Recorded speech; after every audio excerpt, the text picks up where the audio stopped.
It's so cool to have the very first quantum learning conference and know that 10 international countries made it a priority to be here. And yeah, right? So we could have had all 10 of them. Here's your question, similar to how we did it yesterday. The question is, what does QL mean in your sphere of influence?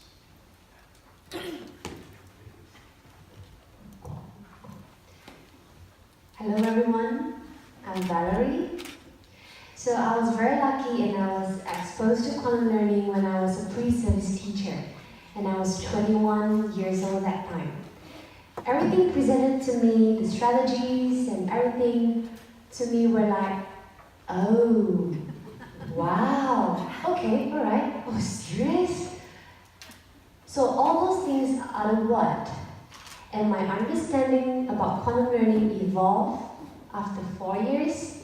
And now, to me, quantum learning is about creating a culture where students feel safe and supported in the classroom, and that my students feel vulnerable to take risks in their learning.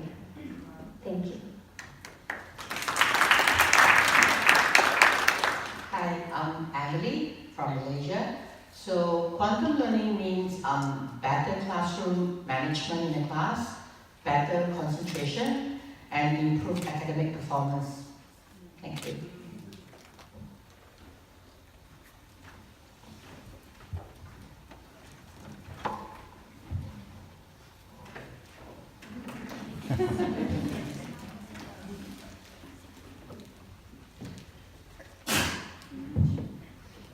Hello everyone. This is my co-worker, Emily? and myself, Valerie. Please allow me to bring you into the world of Malaysia, where we have lots of scrumptious food and beautiful culture.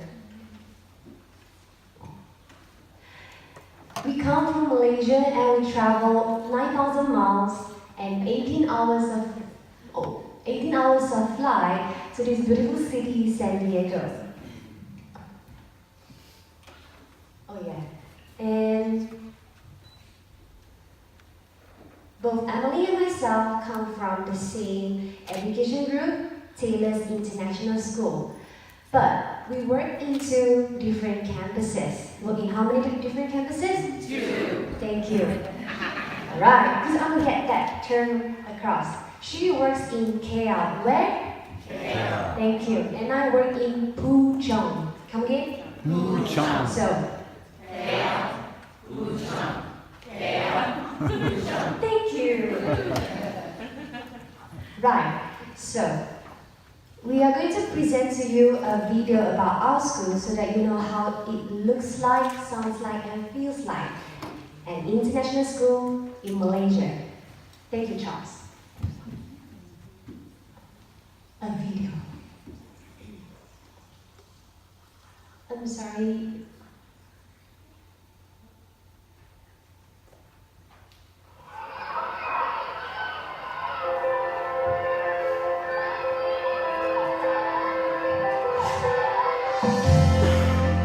What do I love about the school? There's so many things. Where should I start? I love my classes. Our teachers teach us through exploration, through experimentation. It's so much fun. At Taylor's International School, I've personally seen how students have grown by leaps and bounds by discovering their passion hands-on through our British curriculum. And this is further enhanced by our international primary curriculum, where students are actively nurtured to develop skills, personal qualities, and a strong sense of responsibility to succeed in the 21st century. I just love it in here because learning is encouraged even outside the classroom. I love sports and drama. I know the program in here, to put it in one word, it's amazing.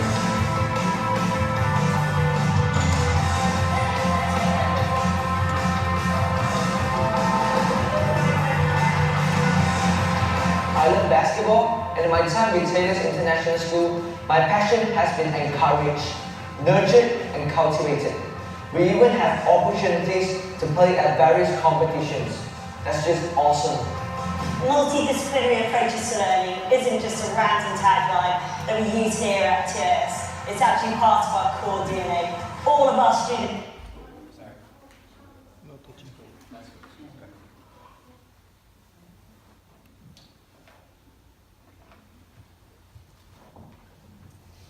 So I would like to share with you how quantum learning actually came to our school. So our board of directors, Mr. P.K. Gan, he's very passionate about quantum learning. So the company has been running Supercamp in Malaysia for the past 12 years with great success. So he was thinking that why don't I bring quantum learning into Taylor's International School, where we will make an impact on our students. So we roughly have about 3,000 students in 2 campuses and 400 teachers. So it started last year. So the school appointed about 18 lead teachers, and in February, Mr. Mark Riordan flew over from San Diego to Malaysia, and he came to our class for baseline observation. So kind of like give him information how the teacher teach in the school and how he can bridge the gap, I suppose. Yeah.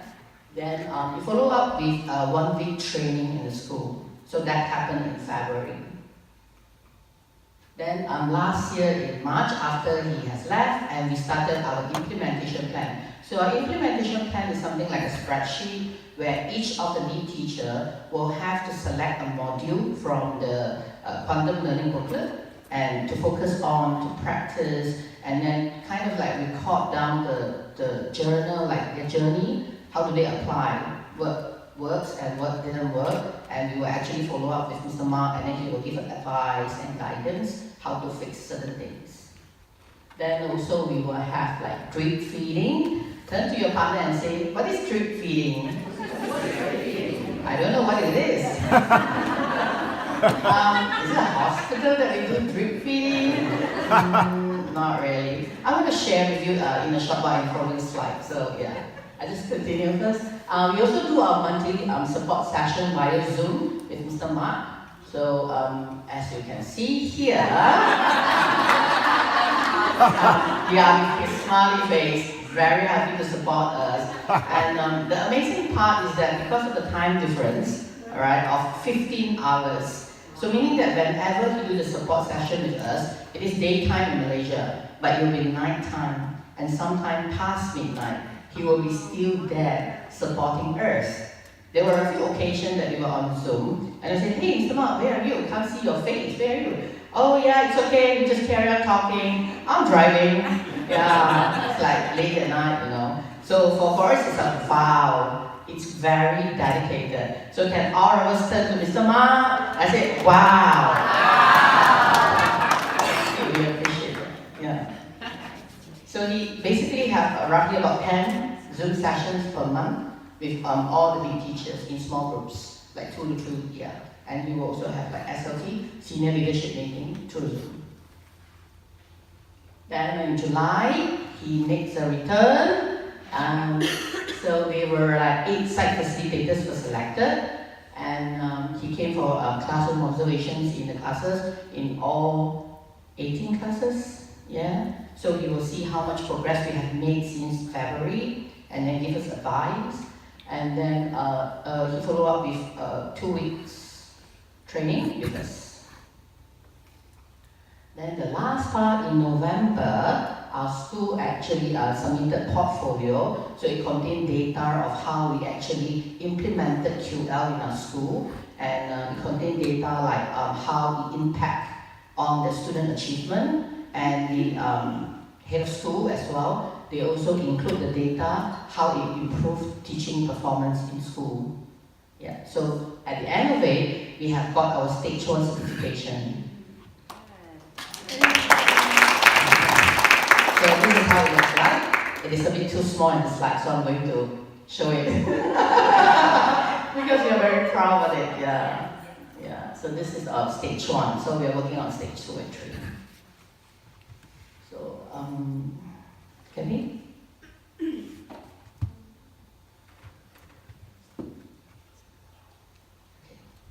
Okay. Right. So,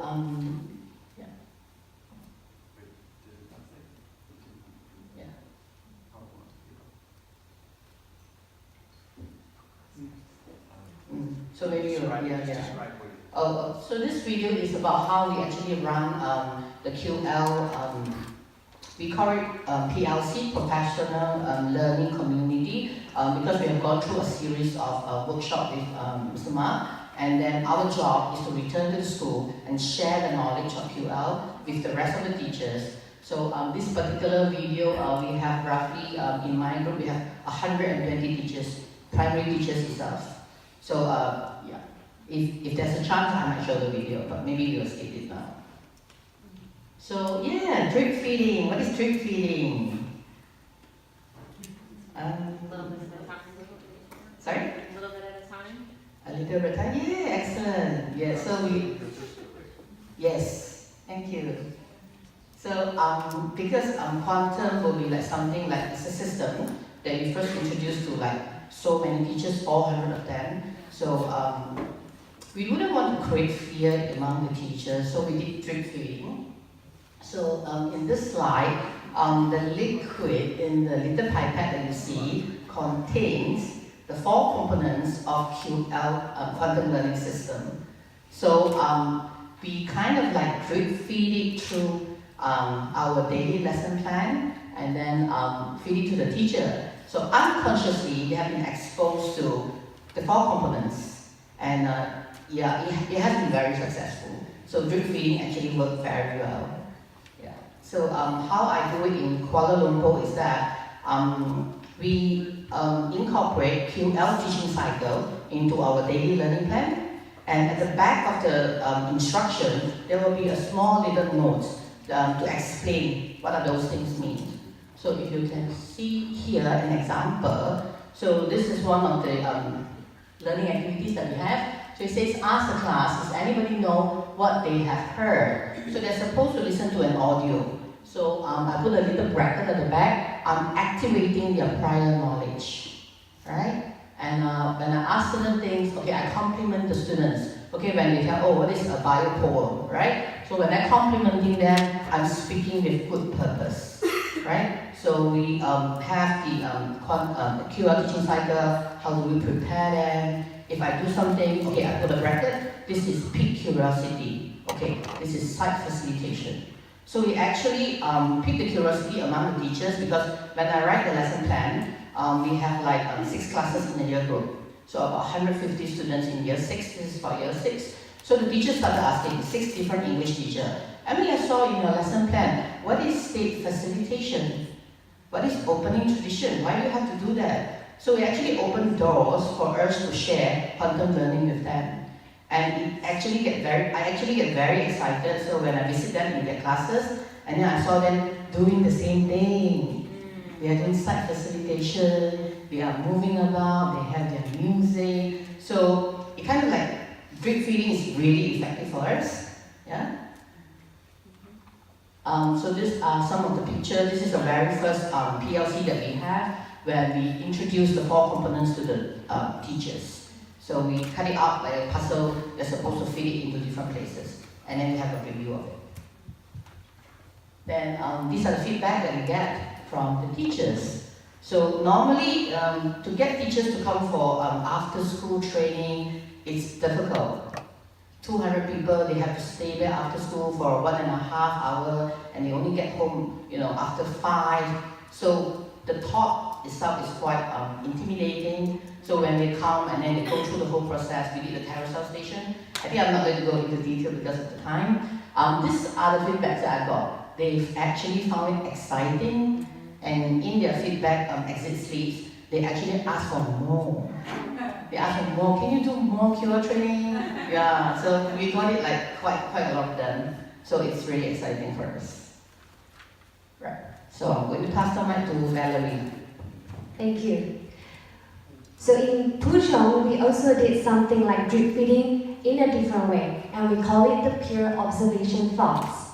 This is how we do it.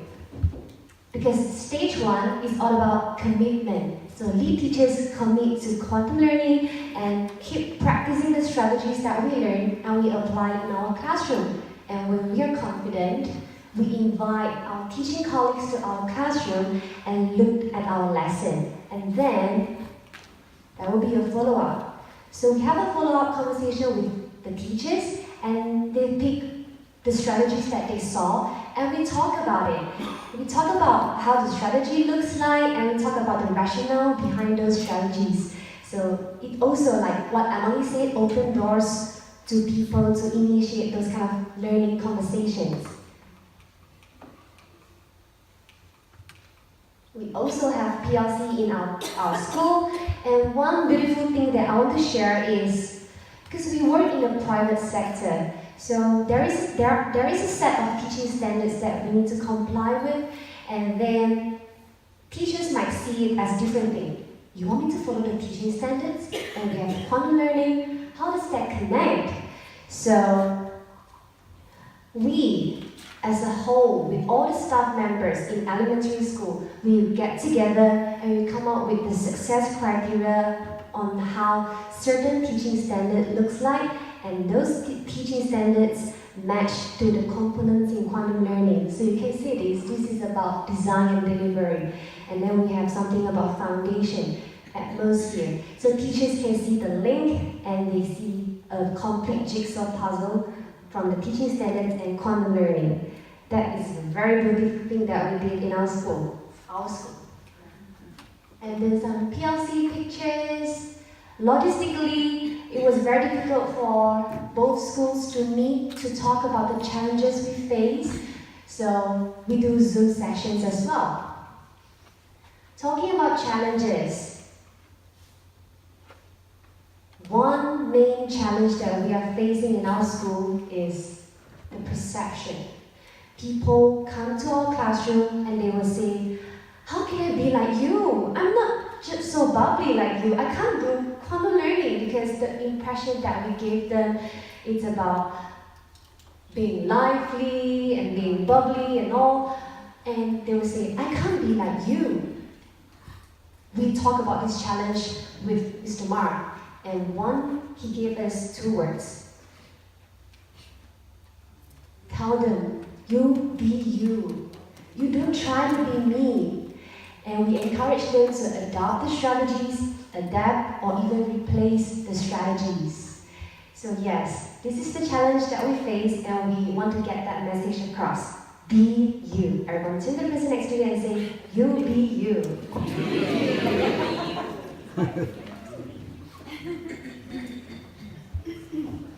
So the impact of quantum learning we have in our school, I believe, is better classroom management. So as a year leader of 6 classes, a lot of time when teacher couldn't handle disciplinary cases, they will refer to the year leader. So I actually realized that the rate of referral has reduced, that the teacher can actually handle the student better. And also we have better concentration. It's like sometimes you will have some student like lying down on the table at the back, and then they're not paying attention, So I think they have better concentration throughout. And lastly, we have improved academic performance. So this is the results that we got from 2017, before we actually started QL officially at school. So there's one thing that I want you to look at, is like, under complex inference for reading comprehension, we actually got a -5 compared to the national percent correct. So national percent correct is that most of the people are getting 61%, but our student only getting a 56. So the -5% there is a concern for us. And we started quantum learning in 2018, and at the end of the year, when we collect the same set of data, we actually find that we don't have any negative number anymore. And we have a leap of a positive 14% in contact learning. So I would say improved academic performance is evident here in our school. Yeah. Thank you. And speaking from the perspective of a classroom teacher, just a little bit of background. This is only my 3rd year teaching. So I became more intentional with the words I say, the language I use when I interact with my students, and when my instructions become so overt, so clear, it helps to optimize learning. And I value the relationship I establish with my students. And because students in our school, they are afraid of making mistakes. Like every single thing they ask, can we do it like that? Can we do it this way? So we want them to feel safe, to be able to take risks in learning. And this is what I see the difference in my first year of teaching and now in my third year of teaching. The impact to me was impeccable. So what's next? So in 2019, we will have more QL workshops in Kuala Lumpur. Mr. Ma is flying over in a week time. He will spend about 2 weeks, in 3 weeks in Malaysia with us. So he'll be running a series of workshops for us. And then we continue to be QL practitioners. We keep practicing until we get better.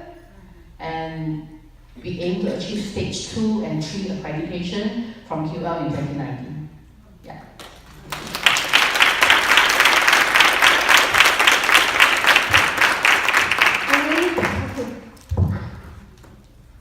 We did it.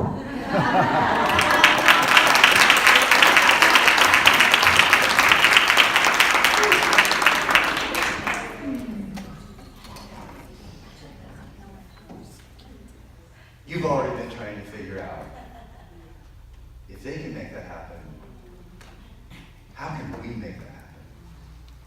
The thing we're pushing in Taylor's International Schools right now, this year in Quantum Learning, is we're no longer paying attention to culture. All of our emphasis is on cognition. So we can move the academic needle. So we can build credibility with the program. Make sense?